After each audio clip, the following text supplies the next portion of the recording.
During the late 1970s, a DC-10 passenger jet crashed shortly after takeoff, killing all on board.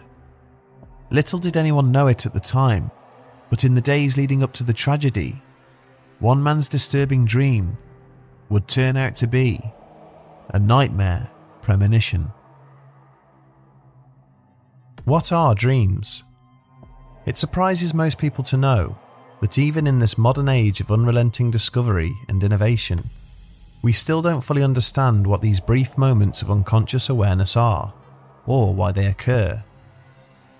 Some believe they are gateways into parallel universes, an alternate reality where everything is similar to our waking world, but not quite the same. Others view them with rationality and reason that they are part of an important brain function, the mind's way of deconstructing and deciphering everyday worries and stresses. It is said that we experience many things when we dream, and oftentimes we find a realm populated by our most secret fantasies. We envision being the person we wish to be, whether through fame and fortune, winning the respect of our peers, or something as simple as finding love. Our deepest desires tend to manifest in many ways throughout this process, but so too do our darkest fears. It is safe to assume that everyone has suffered a nightmare in one form or another at some point in their lives. More often than not, they are fleeting and rare, but unfortunately, far more vivid and at times, even dangerous. Each year, thousands of people report dreams becoming violent, resulting in cardiac arrest, unexpected seizures, or even physical injury. Born out of the stress and anxiety of our circumstance, nightmares are usually a good indication of what's going on in our personal lives, and some see them as a window into understanding how to fix whatever is wrong. Sometimes, however, they can take on a far more foreboding nature. In the late 1970s, one man would come to learn just how deadly dreams can be. David Booth, an office manager from Cincinnati, Ohio, lived a modest existence. He was married, earning a decent income, and raising two beautiful children, and for most of his life, he had experienced no major upheavals or problems. But all that would change in the early morning hours of Wednesday the 16th of May, 1979, when he awoke in a nervous sweat and rushed to his bathroom. His wife awoke with him and noticed his shocked expression. Concerned, she asked him what had happened, and reluctantly, he related to her what was to become the first in a series of recurring nightmares. David explained that in his dream, he was looking out to his right over a field, and there was a jet flying towards him, which wasn't making any sound. He said that it suddenly banked, with its right wing up in the air, turned over on its back so that it was flying inverted, and then flew straight into the ground and exploded. He awoke just as the noise from the explosion was dying. Despite how vivid and surreal the dream seemed to be, David did not feel that it had any significance. The next night, however, he would experience the same dream again. He described the plane and its fall in the exact same way as before, with more striking detail, and the impact of such a vision would leave him sobbing in his sleep. To his surprise, or rather horror, he found himself having the same dream again a third night later, and then a fourth, and then a fifth, and for a full 6 nights up to the 22nd of May. The same dream, the same plane, the same disaster, all just as he had witnessed the very first time. And as he continued to dream, David worried that the event was going to happen sometime in the near future. Without any clue as to when and where, he felt there was little he could do to prevent it from happening. Nevertheless, on the 7th night, he decided to act. The key detail that stood out to him was an instinctual feeling that the plane was connected with the then iconic American Airlines, one of the busiest in the country. David managed to get in contact with Paul Williams, manager of the Federal Aviation Administration office in Cincinnati, and proceeded to tell him about his bizarre dream. Rather than dismissing the young man's fears out of hand, Williams took the warning seriously and asked David for any information he could give, but the only thing he was aware of was that it was an American Airlines flight. Williams asked him to go through his dream in more detail, in the hopes that he could try to narrow down the possibilities of when and where the disaster would occur. Through this effort, David was able to provide several more clues regarding the plane, stating that it bore 3 turbine engines altogether, one on the tail end and one on each wing.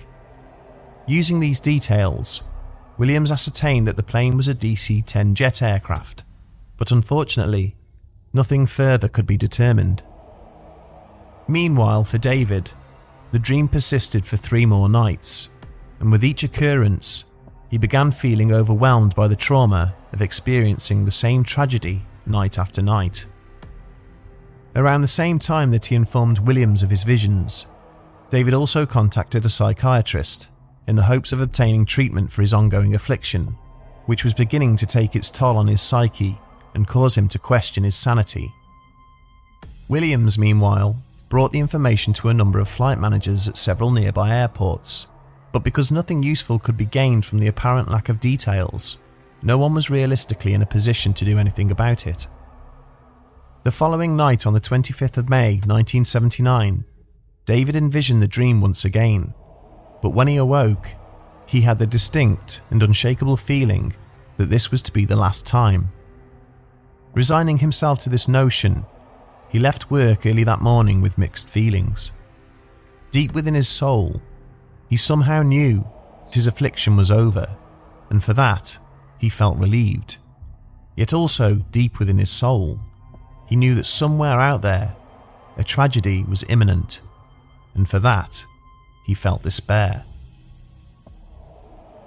At 3:05 p.m. that afternoon in Chicago, a DC-10 jet plane registered as Flight 191 took off from the runway at O'Hare International Airport, bound for Los Angeles.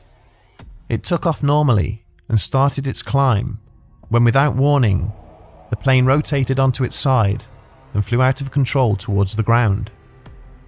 Despite attempts by the flight crew to correct its trajectory, they had completely lost control, and after only several minutes in the air, it came crashing down on the field to the left of O'Hare, almost precisely as David Booth had envisioned.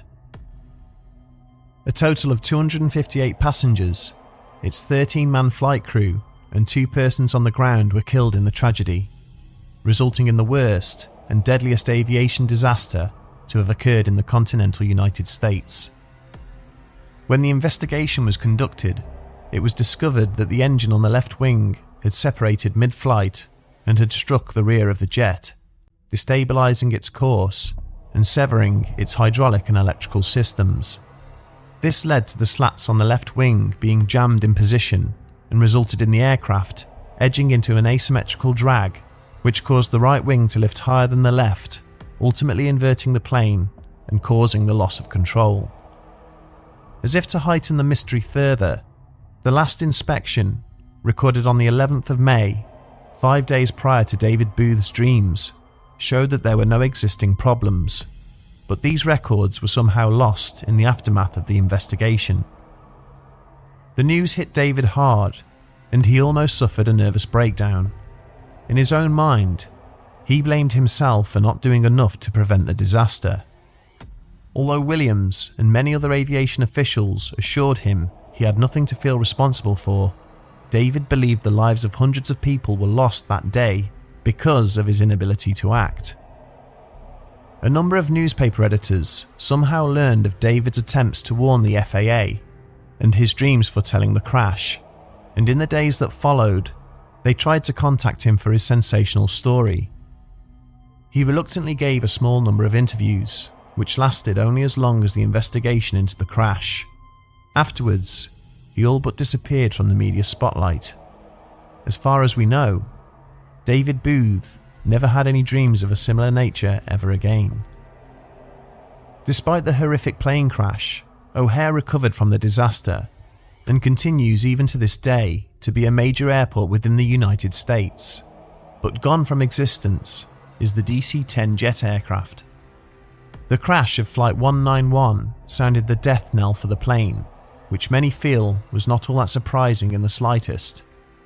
Even before the disaster, the DC-10 was viewed as structurally insecure and had fallen victim to a number of faults and accidents. Of particular note was the crash of Turkish Airlines Flight 981 in 1974, which killed 346 people. The jet was decommissioned and phased out of service following one more fatal disaster in October of the same year, and in some ways, many feel David's dream actually foretold the end of the jet itself. What makes the tragedy rather unique is the apparent fact that David was not the only person to have an upsetting premonition about that particular flight. In recent years, the story surfaced that actress Lindsay Wagner, famous for her role in the TV series The Bionic Woman, had booked a ticket along with her mother to fly on Flight 191 to Los Angeles. Before boarding the plane, however, she was overcome by nausea, which she took as a warning that the plane was dangerous. She managed to convince her mother not to board the flight, and they stayed behind to witness the plane crash just moments later. Noted author and former editor of Playboy magazine, Judy Wax, and her husband unfortunately did board the aircraft and perished in the disaster. A few admirers of her work pointed out shortly after her death that her final book, Starting in the Middle, carried a line which expressed her fear of flying, on page 191, the same number as the doomed flight. So was all this merely a coincidence, or was something attempting to warn certain individuals that the plane was heading for tragedy? This brings us back to our question: just what are dreams? It is possible that some dreams do attempt to warn us of future events, and whilst there is still heated debate as to the veracity of precognitive dreams, some historic examples do exist which seem to support this idea. In 1858, Mark Twain reportedly had a dream in which he attended the funeral of his younger brother Henry 2 weeks prior to the latter's death in a steamboat explosion. President Abraham Lincoln famously told one of his aides of walking into his own funeral 3 days before his assassination in 1865.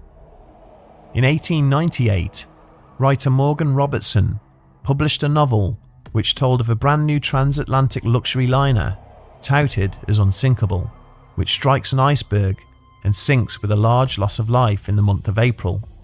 The name of the ship in question? The Titan. Some reports allege that he dreamed up the concept, and to add further weight to this theory, a number of passengers who survived the wreck of the Titanic in 1912 even claimed to have dreamed of disaster befalling the ship days or even hours before it took place.